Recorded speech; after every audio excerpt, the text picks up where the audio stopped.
May 18th, 1980, Macclesfield, England.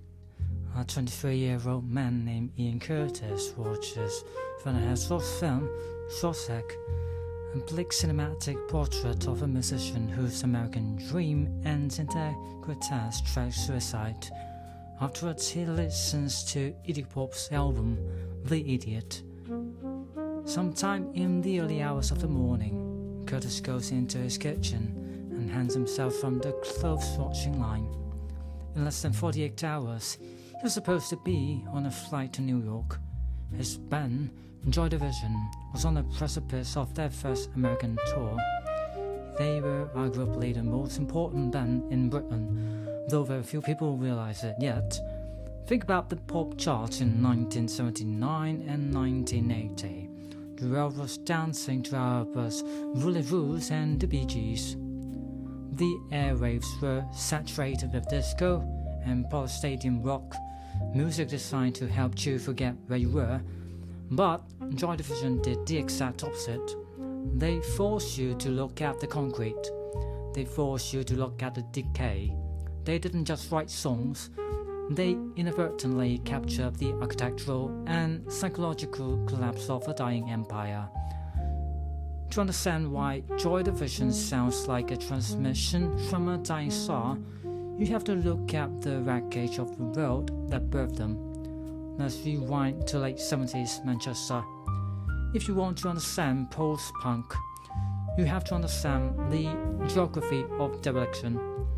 Manchester was the world's first industrialized city, the beating heart of the cotton industry. But by the 1970s, the heart had stopped. The factories were gutted. The Victorian red brick mills stood empty, looming over the city like gravestones. The sky was permanently grey, choked with the exhaust of a failing economy. Britain was paralyzed. Between 1978 and 1979, the country entered what is now infamously known as the winter of discontent. Inflation was hovering around 16%. The public sector went on strike, and I don't just mean the trains stopped running. I mean the grave diggers went on strike, leaving corpses unburied. The refuse collectors walked out, resulting in mountains of rubbish piling up in Leicester Square, breathing rats the size of cats. The government instituted rolling blackouts to conserve coal. For 3 days a week, the television network simply turned off at 10:30 p.m. The country literally went dark. For a working-class kid in Manchester, kids like Bernard Sumner, Peter Hook, and Stephen Morris, the future wasn't just bleak, it simply didn't exist. You left school, you went on the dole, and you walked the streets of a city that looked like it had been bombed and forgotten. On top of this, the shadow of the Moors murders, where Ian Brady and Maya Hindley tortured and killed children on the bleak moorlands just outside the city, still hung heavy over the local psyche. There was a profound, suffocating sense of claustrophobia. And came punk, 1976. The Sex Pistols played the Lesser Free Trade Hall in Manchester. There were only about 40 people in the room, but almost everyone in that audience went on to form a band that changed music. The Smiths, the Fall, Bob Scots, and of course, the boys who would become Joy Division. But here's the thing about punk. It was a tantrum. It was a loud, chaotic, brightly colored scream of destroy everything. It was adrenaline. But what happens when the adrenaline runs off? What happens when you wake up the next morning, your ears are ringing, you're still unemployed, and the city is still crumbling? Punk was the explosion. Joy Division was the radioactive fallout. Joy Division didn't sound like anyone else because they didn't play their instruments like anyone else. They inadvertently inverted the entire structure of rock music. Normally, the bass and drums lock them together to form the rhythm, while the guitar plays the melody. But the Hook's bass gear was initially so cheap and the amp so weak that he had to play high up on the neck, on the D and G strings, just to hear himself over the distorted guitar. This accident created that signature sound. The bass became the lead melodic instrument. It was a high, mournful, driving pulse. Underneath this, Stephen Morris played the drums with terrifying machine-like precision. He was obsessed with the repetitive, motorized beats of German krautrock bands like No and Kraftwerk. He didn't play drum fills, he played mechanical loops. Bernard Sumner's guitar was jagged and abrasive, stepping through the mix like shattered glass. But the true genius behind the sound of Joy Division was their producer, Martin Hannett. Hannett was an eccentric visionary who viewed mixing jazz as an instrument. When he took them into Strawberry Studios to record their 1979 debut album, Unknown Pleasures, he hated the standard aggressive punk sound. He wanted to record the sound of empty space.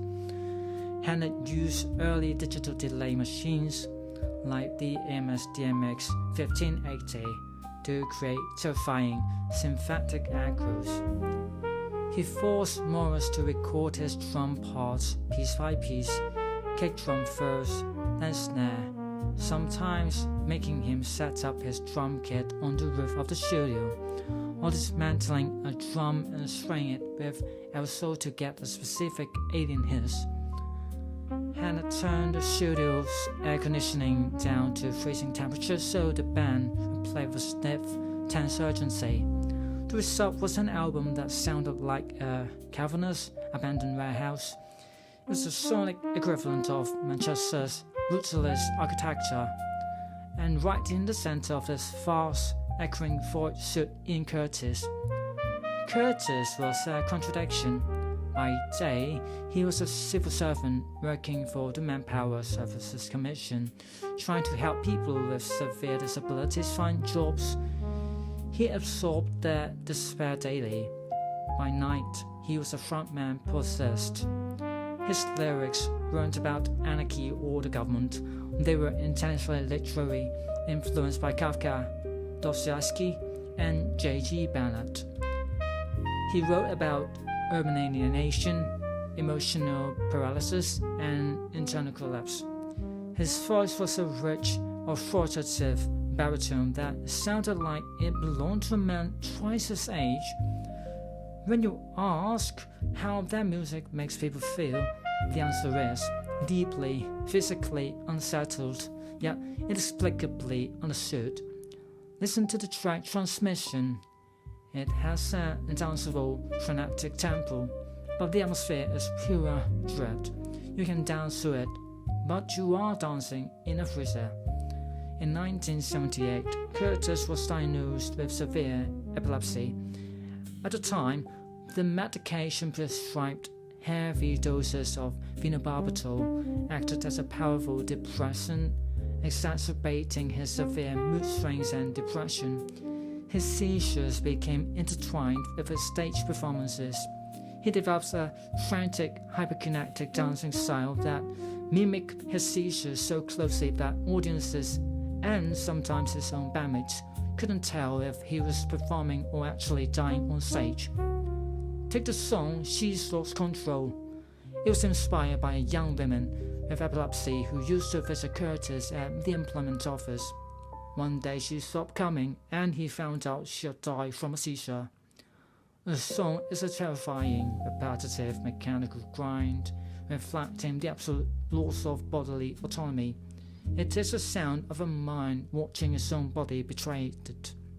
By the time they recorded their second and final album, Closer, in 1980, the music had become venereal.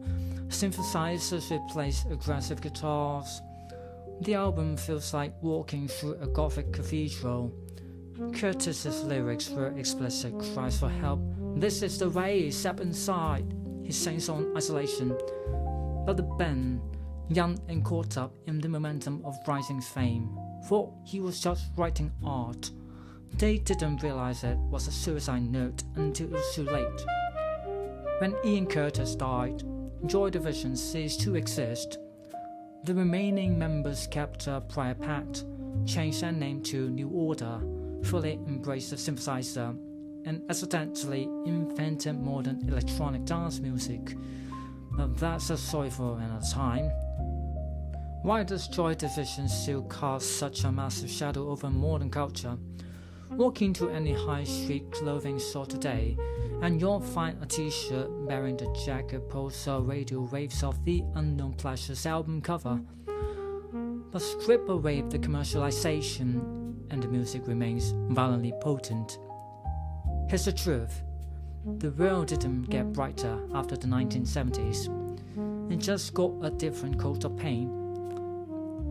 Joy Division capture the terminal velocity of modern urban life, the profound isolation of living in the city surrounded by millions of people, yet feeling completely, utterly alone. Their music is the sound of the friction between the human soul and an uncaring, mechanized society. We are still living in the world Manchester warned us about, a world of economic anxiety, systemic decay, and technological isolation. When you put on a Joy Division record late at night, you aren't just listening to a band from 1979. You are listening to the exact frequency of modern anxiety. You are hearing the sound of the concrete breathing.